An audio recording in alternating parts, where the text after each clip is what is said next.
तो आज नए टॉपिक की शुरुआत करते हैं। टॉपिक का नाम है बहुपद।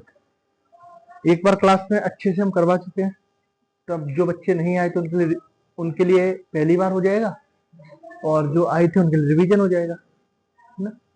बहुपद कक्षा 9वीं से भी आप पढ़ के आए हो। बहुपद किसे कहते हैं, बहुपद के प्रकार, बहुपद है या नहीं, ये सारे सवाल हमने कक्षा 9वीं में किए थे। ठीक है, अब उसी का थोड़ा उन्नत स्वरूप है, और चूंकि हम रिवीजन कर रहे हैं तो ज्यादा डेप्थ में तो नहीं जाएंगे, समय भी कम है, पेपर आने वाला है, तो हम सिर्फ उतना ही करते हैं जो आपके एग्जाम ओरिएंटेड है। पेपर के लिए पर्याप्त उतना तो पूरा करेंगे, उससे थोड़ा ज्यादा ही करेंगे। तो सबसे पहले हम शुरुआत करते हैं बहुपद के मानक रूप से। कहां से शुरुआत करेंगे? बहुपद के मानक रूप से। और बहुपद का मानक रूप होता है ax² plus bx plus c। ये है बहुपद का मानक रूप। ठीक है, उसके बाद हमने बहुपद का मानक रूप देखा है, तो कुछ 9th को थोड़ा सा रिवाइज कर लेते हैं, क्योंकि वो क्वेश्चन जो है 10वीं में भी आ जाते हैं। और वो क्वेश्चन है बहुपद की घात क्या होगी और बहुपद के शून्यक क्या होंगे। ठीक है, तो बहुपद की घात की जब भी बात होगी, तो घातों के आधार पर अगर बात करें तो बहुपद कई प्रकार के, जैसे एक घाती है जिसको हम रैखिक भी बोलते हैं, द्विघाती बहुपद, त्रिघाती बहुपद, है ना, चतुर्घाती बहुपद। लेकिन हमारा जो सिलेबस में 10वीं में है वो द्विघाती बहुपद और त्रिघाती बहुपद भी है कुछ कुछ, लेकिन मेनली फोकस द्विघाती बहुपद पे किया गया है। तो हम ये इस चैप्टर में पढ़ेंगे द्विघाती बहुपद। इसकी पहचान क्या होगी? इसमें जो उच्चतम घात होगी वो 2 होगी, और इसी को हम बहुपद की घात भी बोलते हैं। 9th पे याद आ रहा होगा कि उस बहुपद में उच्चतम घात की धनात्मक पूर्णांक होती है, उसे हम बहुपद की घात बोलते हैं, और उसी के आधार पे बहुपद का नामकरण होता है। अगर बहुपद होता है सिर्फ ax प्लस b, यहां बहुपद की उच्चतम घात है 1, इसको एक घाती बहुपद कहते हैं, और एक घाती बहुपद को ही रैखिक बहुपद भी कहते हैं।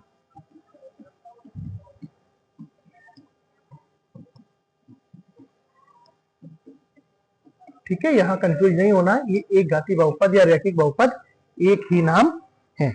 ठीक है, अगर x की घात मैक्सिमम 3 है तो वो त्रिघाती बहुपद हो जाएगा। बहुपद के प्रकारों के बाद हम अब आते हैं, ये तो हो गए आपके बहुपद के प्रकार। बहुपद के प्रकार हम चर्चा करेंगे बहुपद के शून्यक। बहुपद के शून्यक, या फिर जनरल भाषा में कहें x का मान, x के जितने मान हमें प्राप्त होते हैं वही बहुपद के शून्यक कहलाते हैं। और x के कितने मान प्राप्त होंगे ये डिपेंड करेगा x की घात कितनी है। ठीक है, अगर रैखिक बहुपद की बात करेंगे तो रैखिक बहुपद में घात कितनी होती है? 1, क्योंकि वो ax प्लस b एक प्रकार का होता है, यही तो होता है रैखिक बहुपद। इसकी घात कितनी है? 1, तो इसका शून्यक भी कितना होगा? 1। घात भी कितनी है? 1, और शून्यक भी कितना होगा? शून्यक होगा 1। हम द्विघाती बहुपद पे आ जाते हैं, ax² plus bx plus c। इसकी घात कितनी होगी? 2, और शून्य कितने होंगे? 2। घात से यहां पर मतलब आपकी चर की घात, चर यानी कि x। चर में तो कंफ्यूज नहीं हो, चर अक्षर में कंफ्यूज नहीं हो, बहुत बढ़िया है। ठीक है, अगर यहाँ पे 3 आ जाए तो त्रिघाती बहुपद हो जाता है। अब यहाँ पे जो मेन, ये तो हमने जनरल बात करी। ठीक है, अब हम एग्जाम ओरिएंटेड या स्टडीज के पर्पज से बात करते हैं कि हमारा जो द्विघाती बहुपद है क्या है? द्विघाती बहुपद जो है ax² plus bx plus c। यहां याद रखना एक कंडीशन होगी, a बराबर नहीं 0, ये आपकी मेन कंडीशन होगी। ठीक है, a बराबर नहीं होगा 0, क्योंकि अगर आपने a को 0 कर दिया, जैसे ही आपने a को 0 किया तो आपका ये वाला पद पूरा जीरो हो गया, क्योंकि जीरो गुणा किसी भी संख्या में या किसी भी चर में करोगे तो कितना हो जाएगा, जीरो। और जैसे ही ये वाला पद जीरो हुआ तो आपके सामने कितना बचेगा, केवल बी एक्स प्लस सी। तो ये द्विघाती बहुपद रह ही नहीं पाएगा। ठीक है, तो ये द्विघाती बहुपद नहीं रह पाएगा, तो इसलिए ए बराबर नहीं, जीरो होना मस्ट कंपलसरी है। यहां तक ठीक है। इसके बाद आपका जो फर्स्ट बैंक में पहला सवाल था, बहुपद का मानक रूप लिखिए। ये हमने बहुपद के मानक रूप की मानक रूप ये चर्चा कर ली हमने बहुपद के मानक रूप की। आपका दूसरा सवाल है, द्विघात बहुपद में अधिकतम शून्यकों की संख्या कितनी होगी। हम ये बात भी कर चुके हैं, बहुपद के शून्यों की अधिकतम, द्विघात बहुपद के शून्यकों की संख्या कितनी होगी, 2 होगी। इसके बाद अगला सवाल है, रैखिक बहुपद में शून्यकों की संख्या कितनी होगी। ये भी हम यहाँ चर्चा कर चुके हैं, रैखिक बहुपद के शून्यकों की संख्या कितनी होगी, 1 होगी। ठीक है।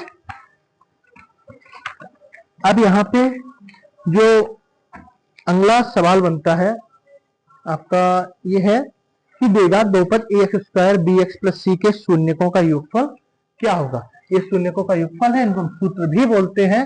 तो द्विघात बहुपद यहां लिखते हैं हम, बहुपद के शून्यकों का योगफल व गुणनफल। ठीक है। हम जो द्विघात बहुपद के एक्स चर एक्स के 2 मान निकलते हैं, हमने हल भी किए थे पहले, है ना। थोड़ी हम उसको जो आपको पहले पढ़ा रखा है उसका भी रेफरेंस दे रहे हैं। जैसे एक्स का मान 2 निकला, 4 निकालते थे, है ना। एक्स का मान -3, 5 निकालते थे। तो पहले मान को हम अल्फा मान लेते हैं, दूसरे मान को हम बीटा मान लेते हैं। ठीक है।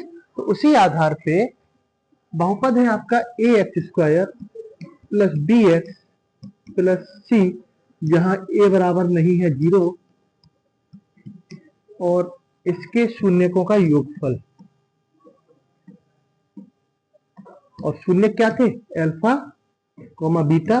तो अल्फा प्लस बीटा बराबर होगा -b/a। इसको आप सूत्र मान लो, आपकी मर्जी है, ऐसे सूत्र ही होता है, सूत्र के फॉर्म में ही यूज होता है। ये हो गया योगफल।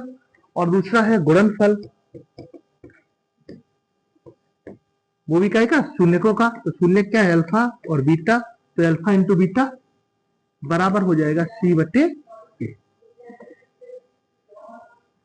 कोई अगर छात्र छात्रा ये मन में आए कि ए बी और सी क्या है, ए और बी अचर संख्याएं हैं। हम जब हमको सवाल करने को मिलेगा तो हम उसकी a x square plus b x plus c से तुलना करेंगे, और तुलना करने के बाद हमें वहां से ए बी और सी के मान प्राप्त होंगे। उन्हीं मानों को हमें यहाँ रख देना है और हमारे उत्तर निकल आएंगे। ठीक है। ठीक है। अगली कड़ी में हमारा नेक्स्ट टॉपिक है द्विघात बहुपद में, कि द्विघात बहुपद का आलेख किस प्रकार का होता है। हमने कक्षा 9वीं में, आपको याद होगा, रैखिक समीकरण पढ़े थे और रैखिक समीकरण का आलेख बनाया था, जहां हम x का मान रखते जाते थे और y का मान मिल जाता था। है कुछ आपको याद? एक कुछ ऐसा टेबल बनाते थे, यहाँ x लिखा, यहाँ y लिखा, और x के मान अपने हिसाब से रखते थे और y का मान मिलता रहता था। याद है कुछ? ऐसा ही सेम अगर हम यहाँ करें, जैसे माना कि आपका द्विघात बहुपद है,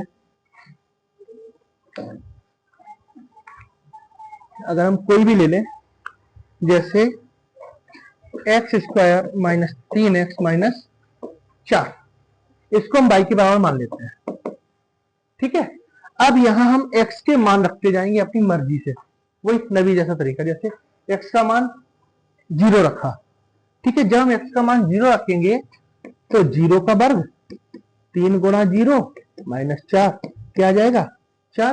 क्योंकि 0 का वर्ग 0 खत्म हो गया, 3 गुणा 0 भी खत्म हो गया, तो x का मान कितना आ गया, 4। ठीक है। हम अगर रखते हैं -1, जैसे ही -1 रखोगे तो -1 का वर्ग 3 गुणा -1 और -4, -1 का वर्ग +1 हो जाएगा, ये +3 हो जाएगा और ये -4 हो जाएगा। 4 माइनस 4 कितना हो गया? 0। यहाँ 0 आ जाएगा। ठीक है, जब आप यहाँ +1 रखेंगे, क्या रखेंगे? +1। जब आप +1 रखेंगे तो 1 का वर्ग -3 गुणा 1 -4, 1 का वर्ग 1, ये -3 और ये -4, 1 -7 कितना आ गया? 6 माइनस का काय का, तो ये -6 हो गया। ठीक है, ऐसे ही अगर हम इसमें और थोड़ा बढ़ा दें, जब -2 रखेंगे तो इसका मान आएगा 6, और जब +2 रखेंगे तो इसका मान आएगा, जब हम +2 रख रहे हैं तो 2 का वर्ग -3 गुणा 2 -4, 4 -6 -4, इससे ये कट गया, तभी कितना आ गया? -6। कोई दिक्कत यहाँ पे? इसको हटा दो, है ना, कैलकुलेशन है। अब अगर हम इस चीज को ग्राफ पे प्लॉट करते हैं, बहुपद क्या था हमारा? y बराबर x² -3x -4। ठीक है, हम इसको करते हैं ग्राफ पे प्लॉट। जैसे ही हम इसको ग्राफ पे लेके जाएंगे,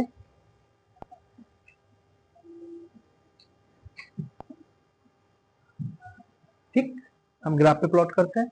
हमने एक ये लाइन मान ली और एक हमारी ये होगी। एक काम करते हैं,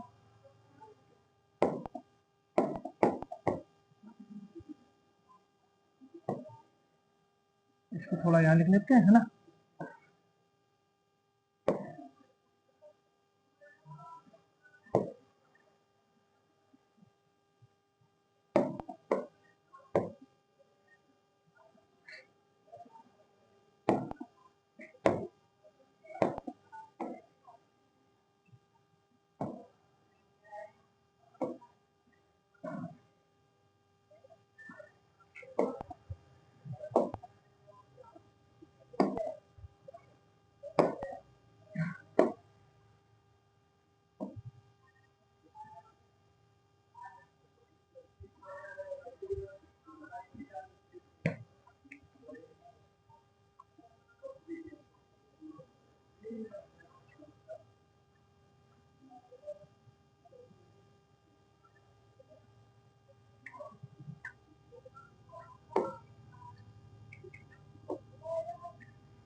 ठीक है, ये हमारा मूल बिंदु हो गया 0,0। और हम इसमें चूंकि जो ये खाना है ना, इसको आधा ना मानते हो, हम आधे खाने को एक का ही मानेंगे। ठीक है, तो ये 2, ये 4 और ये 6, तो यहाँ कहीं 5 होगा, यहाँ पे 3 होगा और यहाँ पे 1 होगा। ऐसी सेम 1 2, ये काय के होंगे? माइनस के।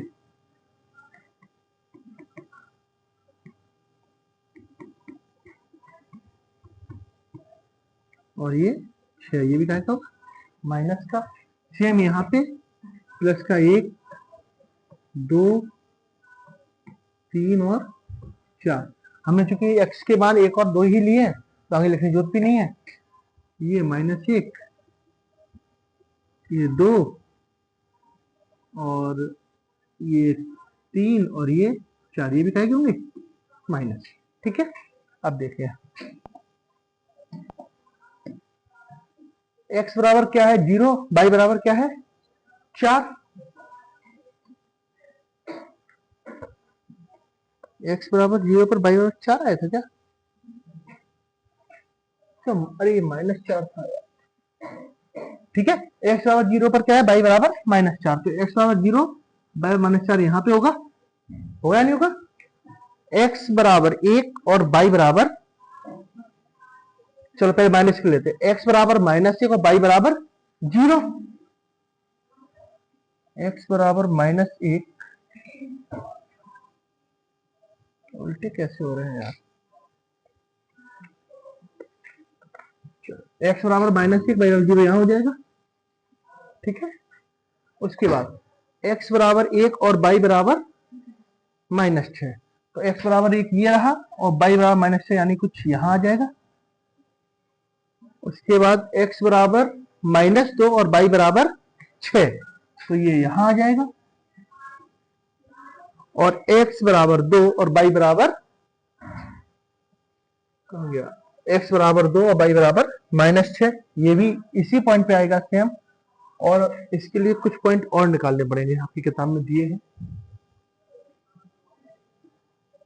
जब x का मान 3 रखेंगे तो ये -4 आएगा, x का मान 4 रखेंगे तो ये 0 आएगा, और x का मान 5 रखेंगे तो ये 6 आएगा। जैसे हमने -1 -2 रखे थे वैसे ये मान रखेंगे तो आ जाएंगे। ठीक है, तो x का मान जब हम 3 रखेंगे तो y का मान क्या आ रहा है, -4, तो x का मान 3 और y का मान -4, ये हो गया। x का मान 4 और y का मान 0, यहां हो गया। x का मान 5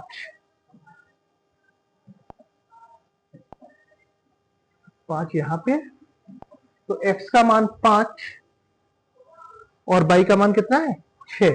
x का मान 5 और y का मान 6, ये आ जाएगा यहाँ पे। ठीक है, अब हम इन सारी लाइनों को मिला देते हैं। जैसे ही हम इनको मिलाएंगे,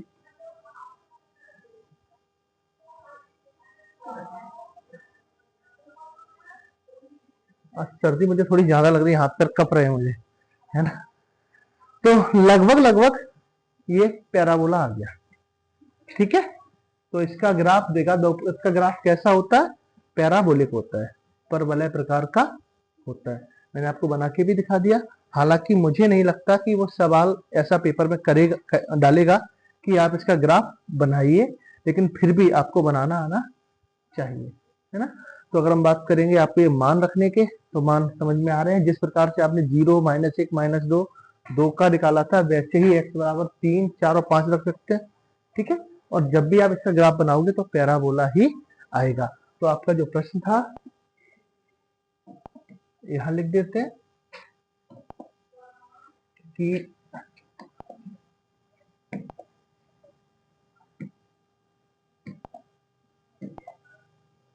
द्विघात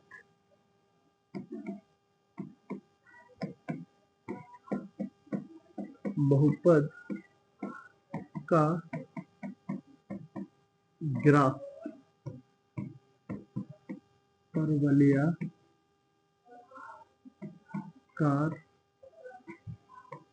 परवलयाकार होता।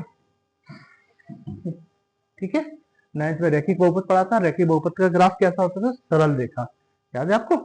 ठीक है, अब इसी ग्राफ के ऊपर एक प्रश्न और आता है एमपी बोर्ड में, शायद पिछली साल भी आया था, आपके अर्धवार्षिक में भी आया था, कि ग्राफ को देख के ये बताना होता है कि इस बहुपद के कितने शून्यक होंगे।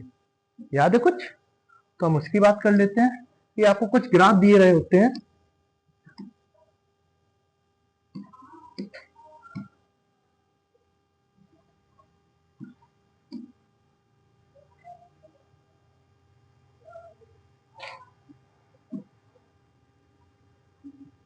ठीक है, ये कुछ ग्राफ दिए हैं, आपको प्रश्न आता है कि इन ग्राफ को देखकर बताइए कि इनके कितने शून्यक होंगे। ठीक है, तो आपको जब सिर्फ और सिर्फ ग्राफ देख के बताना होता है तो हम क्या करते हैं कि ये ग्राफ हमारा जो मेनली द्विघात बहुपद का द्विघात बहुपद जो होता है वो ax² plus bx plus c के फॉर्म में होता है। ठीक है, ये x अक्ष होगी सब में, ये y अक्ष होगी।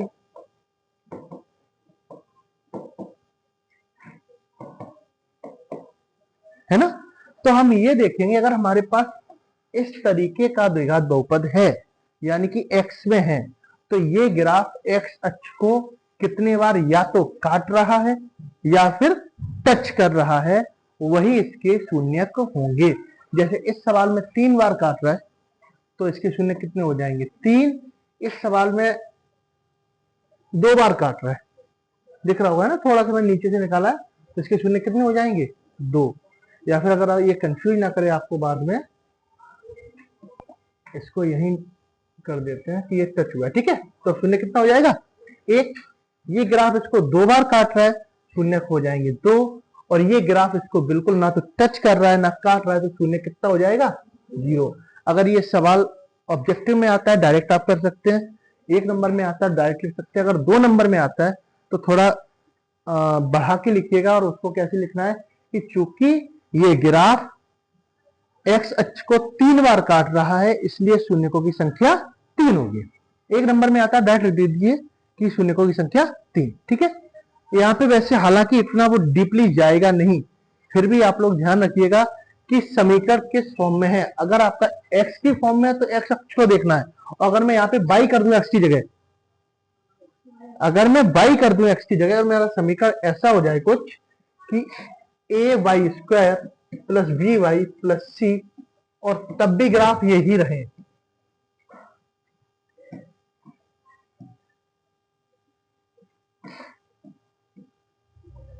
तब आपको यह देखना रहेगा कि ये ग्राफ y अक्ष को कितने बार काट रहा है। इस ग्राफ y अक्ष को यहाँ पे 1 बार काट रहा है, शून्य की संख्या 1।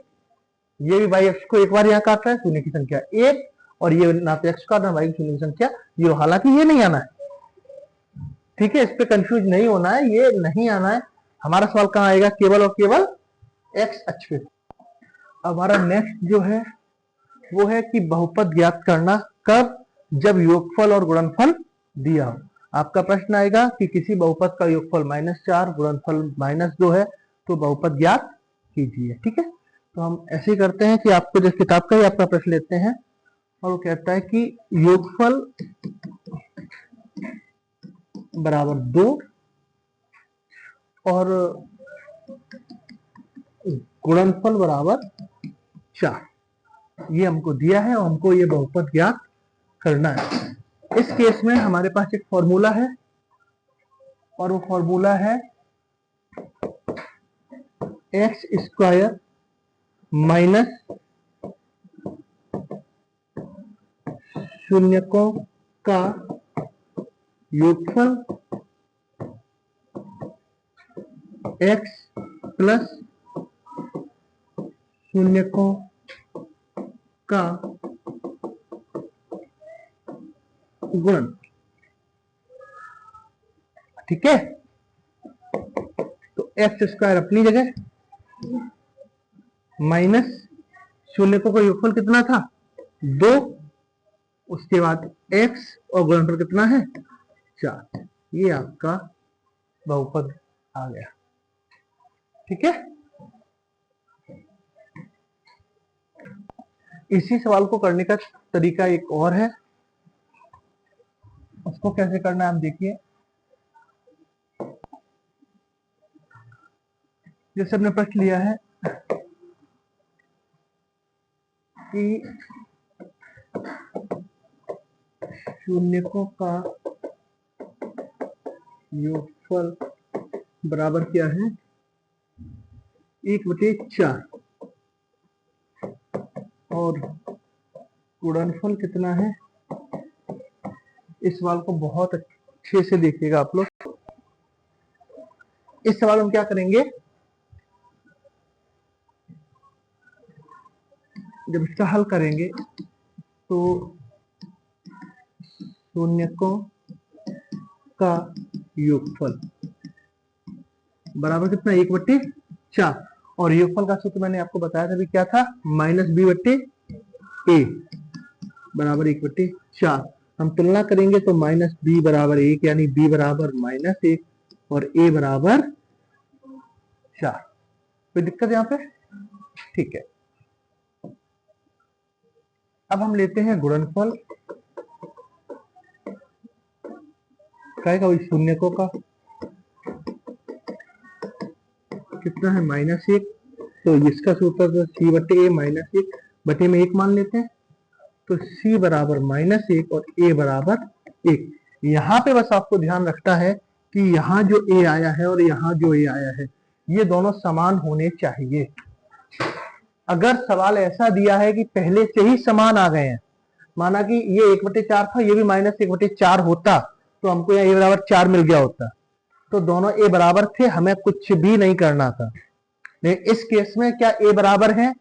नहीं है, तो यहाँ पे a बराबर 4 है और यहाँ पे a बराबर 1 है, तो हम इनके हर बराबर करेंगे। हर बराबर करने के लिए कि या तो इस 1 को 4 बनाओ या फिर इस 4 को 1 बनाओ। तो 4 को 1 बनाने से आसान है 1 को 4 बनाना। तो हम क्या करेंगे, ये वाला जो आपका समीकरण है इसको अगर मैं 2 मान लूं तो हम इस समीकरण के अंश व हर में 4 का गुणा करेंगे। यहां लिख देंगे समीकरण 2 के अंश व हर में 4 का गुणा करने पर, तो c बटे a बराबर -1/1 गुणा 4/4, तो c बटे a बराबर हो जाएगा -4/4। अब यहां तुलना करेंगे तो c बराबर -4 और a बराबर 4। देखिए अब a के मान बराबर हो गए हैं। अब जब a के मान बराबर हो गए तो हमारे पास फाइनल मान आ गए, a बराबर 4, b बराबर -1 और c बराबर -4। अब एक ऐसा बहुपद जो इन मानों को संतुष्ट करेगा, ax² + bx + c, यहां मान रख देंगे, तो 4x² - 1x - 4, ये वो बहुपद होगा जो इन मानों को संतुष्ट करेगा। और एक अन्य बहुपद जो इन मानों को संतुष्ट करेगा वो होगा k 4x² - 1x - 4। ये इस प्रकार से आंसर आएगा। यहाँ पे आप बिल्कुल ध्यान रखेंगे कि अगर a के मान पहले से ही बराबर है तो आपको कुछ भी नहीं करना है, आपको सीधे यहाँ इस स्टेप पे आ जाओगे, आप उन मानों को रखोगे और उत्तर आ जाएगा। और a के मान अगर अलग अलग हैं तो आपको a के मान बराबर करने पड़ेंगे। मैं आपको सिंपल शॉर्ट तरीके से एक ऐसा सवाल ही बता दे रहा हूं जहां a के मान बराबर निकलते हैं। ठीक है, आपको दिमाग में रहे कहां गुणा करना या नहीं करना। यहाँ तो a के मान अलग अलग थे, आप श्योर हो कि आपको गुणा करना ही था। ठीक है, अब जहां आपको गुणा नहीं करना वो सवाल देखो। जैसे अब मैं पूरा नहीं लिख रहा हूं, थोड़ा समझ के चलना, बात मेरी भाषा पे ध्यान देना कि योगफल यानी कि -b/a का मान दिया है आपको 1/4, तो यहां आ जाएगा b बराबर -1 और a बराबर 4। और आपको c/a का मान दिया है 3/4, तो c बराबर 3 और a बराबर 4। यहाँ पे देखो a का मान पहले से ही बराबर है, हमें यहाँ कुछ भी गुणा या भाग करने की जरूरत नहीं है। हम सीधा लिखेंगे फाइनल वैल्यू, a बराबर 4, b बराबर -1 और c बराबर 3। ऐसा बहुपद जो इनको संतुष्ट करेगा वो होगा 4x², सॉरी पहले लिख लेते हैं, ax² + bx + c, जो बनेगा 4x² - 1x + 3। और जो अन्य बहुपद जो इनकी समीकरण को संतुष्ट करेगा वो बनेगा k 4x² - 1x + 3। ऐसे सवाल में आपको किसी भी चीज का गुणा या भाग करने की जरूरत नहीं है। और जहां पर आपको a के मान एक जैसे प्राप्त ना हो वहां पर आपको उस संख्या का गुणा करने की जरूरत पड़ेगी जिस संख्या से गुणा करके a के मान बराबर हो जाए। ठीक है, समझ में आ गया।